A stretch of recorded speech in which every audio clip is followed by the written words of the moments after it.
إن الحمد لله والصلاة والسلام على من لا نبي بعده وعلى آله وأصحابه وأزواجه أجمعين أما بعد ঐতিহ্যবাহী ঝিনাইদহ জেলার অন্তর্গত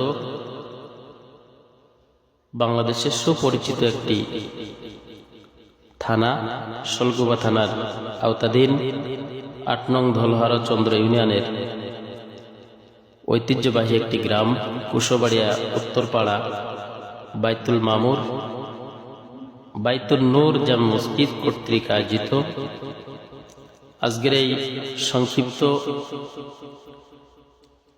দোয়ার মাহফিলে উপস্থিত অত্র অঞ্চলের আইম্মাই মাসাজিদ ওলামাই কেরাম, অত্র অঞ্চলের যুবকদের একাংশ,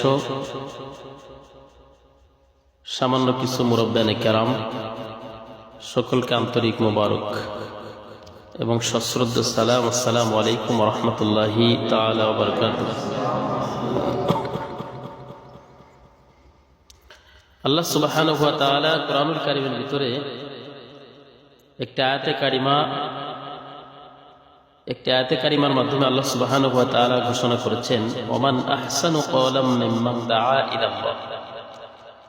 তোমাদের মধ্যে তার থেকে উত্তম ব্যক্তি আর কে হতে পারে যে ব্যক্তি মানুষকে আল্লাহর দিকে ডাকে।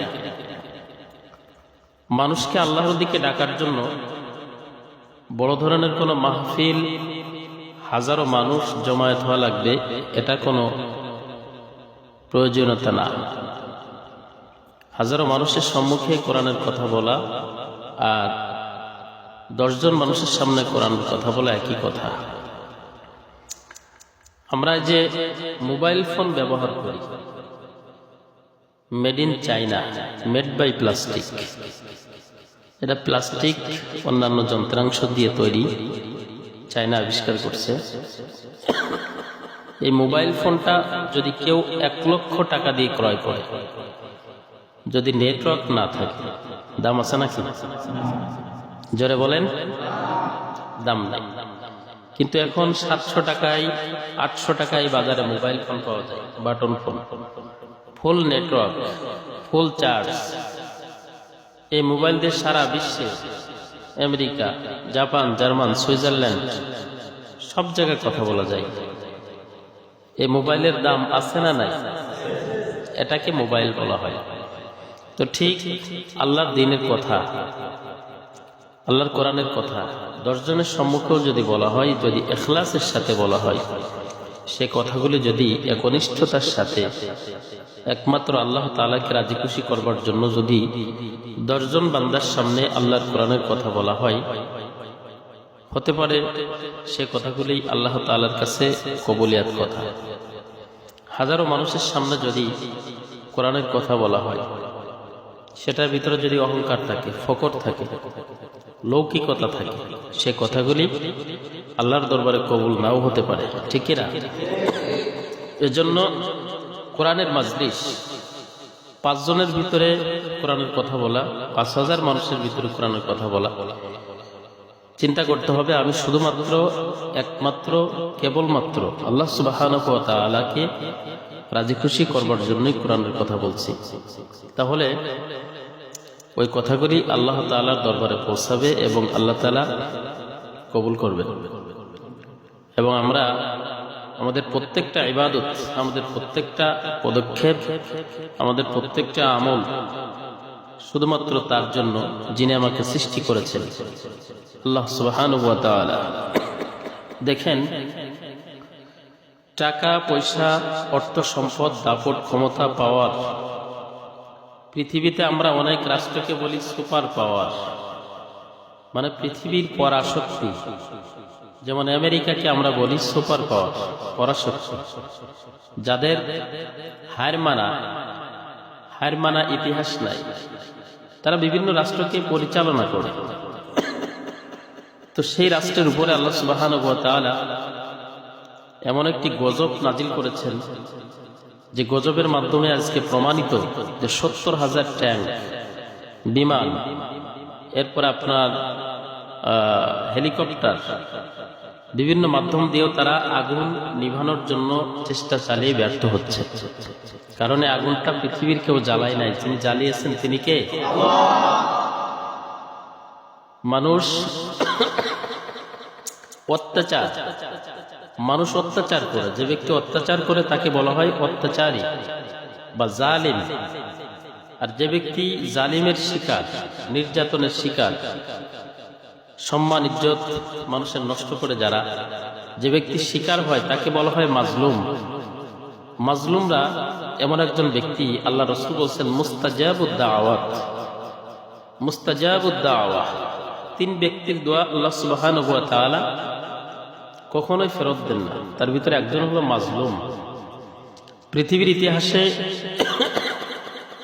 এত বড় জালিম ফেরাউন, হামান, নমরুদ, এদের পরে 200 বছরের ভিতরে এত বড় জালিম পৃথিবীতে আসছে কিনা সন্দেহ, যে জালিম এত বড় জুলুম করতে পারে মানুষের উপরে। আজকের আমেরিকা তার প্রমাণ রেখেছে। আমাদের বিশ্বের মানচিত্রে একটি রাষ্ট্র, সেটার নাম হলো ফিলিস্তিন, প্যালেস্টাইন। এই ফিলিস্তিনের গাজায় হামলা করবার জন্য আমেরিকা 200 কোটি মার্কিন ইউএস ডলার প্রদান করেছিল। কাদেরকে? ইসরায়েল প্রদান করে বলছিল ওই ফিলিস্তিনের গাজায় আগুন জ্বালিয়ে দাও, ওদেরকে ধ্বংস করে দাও। কিন্তু ধ্বংস করার মালিক যিনি, তিনি কে? আল্লাহ তাআলা বলছে গাজার মুসলমানরা ধ্বংস হবে না, একসময় ওদের বিজয় আসবে। আল্লাহ তাআলা সূরাতুল ফাতহির ভিতরে বলছেন ইন্না ফাতাহনা লাকা ফাতহাম মুবিনা।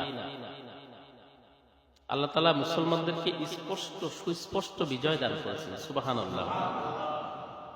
গাজার মুসলমানরা হাজারো মানুষের রক্তের বিনিময়ে, জীবনের বিনিময়ে তারা কিন্তু আজকে বিজয়ী হয়েছে, ঠিক কিনা?